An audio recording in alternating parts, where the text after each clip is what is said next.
নমস্কাৰ বন্ধু বান্ধৱীসকল, আজি হৈছে 14 জানুৱাৰী আৰু অসম তথা ভাৰতবৰ্ষৰ বিভিন্ন প্ৰান্তৰ পৰা আপোনালোকৰ বাবে যুগত আছে কেইবাটাকৈ গুৰুত্বপূৰ্ণ খবৰ। এই মুহূৰ্তত জনাইছে এটা বিগ ব্ৰেকিং নিউজ।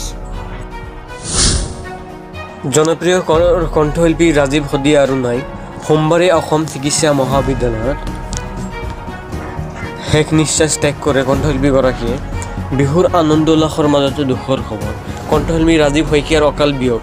দেওবাৰে নিশা তিনিচুকীয়া জিলাৰ ফিলবাৰীৰ ৰজবাৰী পৰ্যটন মেলাৰ সাংস্কৃতিক সংগীত অনুষ্ঠানত গীত পৰিৱেশন কৰাৰ বাবে গৈছিল ৰাজীৱ শদিয়াই।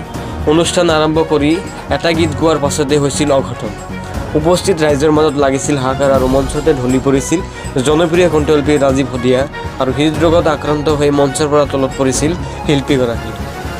নিশাই ততাততীয়াকৈ ডিব্ৰুগড় অসম চিকিৎসা মহাবিদ্যালয়ত ভৰ্তি কৰা হৈছিল শদিয়াক আৰু AMCHৰ ICUত চিকিৎসাধীন ৰাজীৱ শদিয়াই সোমবাৰে মৃত্যুৰ ওচৰত হাত মাৰিলে। ইয়াৰ পৰৱৰ্তী খবৰটো হৈছে দখল কৰিছে মহাৰাষ্ট্ৰৰ মন্ত্ৰী তথা বিজেপি নেতা নীতেশ ৰাণে।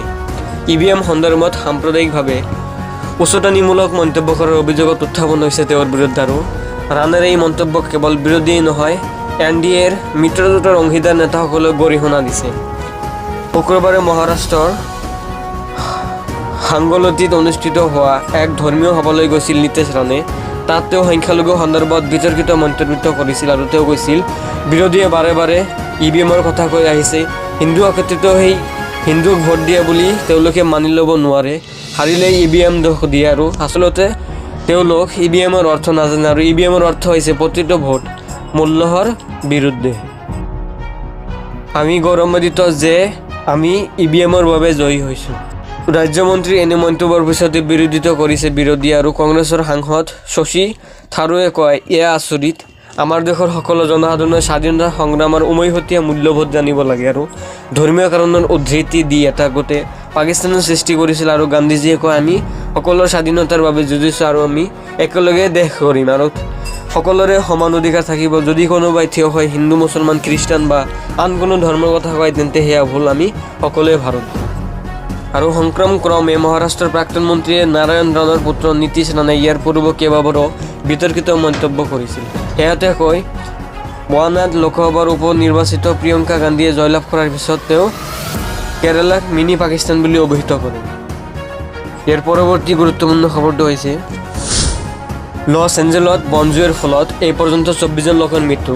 লছ এঞ্জেলত যোৱা 13 জানুৱাৰী তাৰিখে বনজুইৰ সৈতে যুঁজি আছে লছ এঞ্জেল আৰু গৰমৰ প্ৰচণ্ড বতাহ বলিছে। দেওবাৰে লছ এঞ্জেলত সংঘটিত হোৱা বৃহৎ অগ্নিকাণ্ডত কমেও 24জন লোকৰ মৃত্যু হৈছে আৰু সোমবাৰে গভীৰ নিশাৰ পৰা বুধবাৰলৈ অঞ্চলটোৰ প্ৰচণ্ড বতাহৰ সম্ভাৱনাক লৈ আতংকিত হৈ পৰিছে ৰাইজ।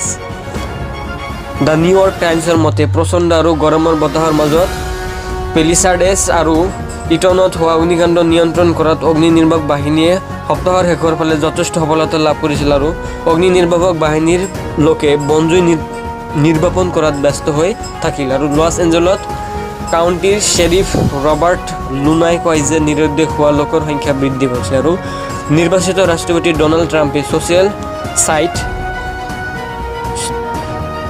ষ্ট্ৰুটত ৰাজ্যিক বিষয়াসকলক অযোগ্য বুলি অভিহিত কৰি উদ্বেগ প্ৰকাশ কৰিছে। ইয়াৰ পৰৱৰ্তী খবৰটো হৈছে শ্ৰীলংকাৰ নৌসেনাৰ 8জন ভাৰতীয় মাছমৰীয়াক গ্ৰেপ্তাৰ।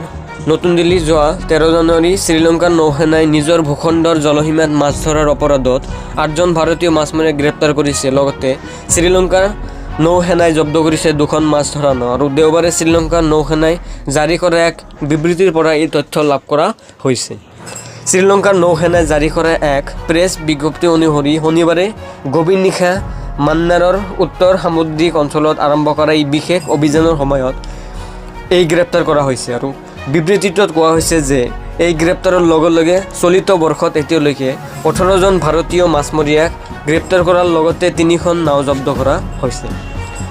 শ্ৰীলংকাৰ নৌসেনাই জনোৱা মতে যোৱা 11 জানুৱাৰী নিশা তেওঁলোকে উত্তৰ কেন্দ্ৰীয় কমাণ্ডে শ্ৰীলংকাৰ জলসীমাত অবৈধভাৱে মাছ ধৰি থকা ভাৰতীয় মাছমৰীয়াৰ কিছু নাও দেখা পাইছিল আৰু তেওঁ কয় যে কমাণ্ডে নিজৰ টহলদাৰী জাহাজ প্ৰেৰণ কৰি উত্তৰ সাগৰৰ মন্নৰ অঞ্চলৰ পৰা ভাৰতীয় মাছ মৰা নাও খেদি পঠিয়াইছিল। নৌসেনাৰ বিষয়াসকলে কয় যে এই অভিযানৰ অংশ হিচাপে 2খন ভাৰতীয় মাছমৰীয়াও নাও জব্দ কৰা হৈছে আৰু 8জন ভাৰতীয় মাছমৰীয়াক গ্ৰেপ্তাৰ কৰা হৈছে, কাৰ্যৰ বাবে গতাই দিয়া হৈছে।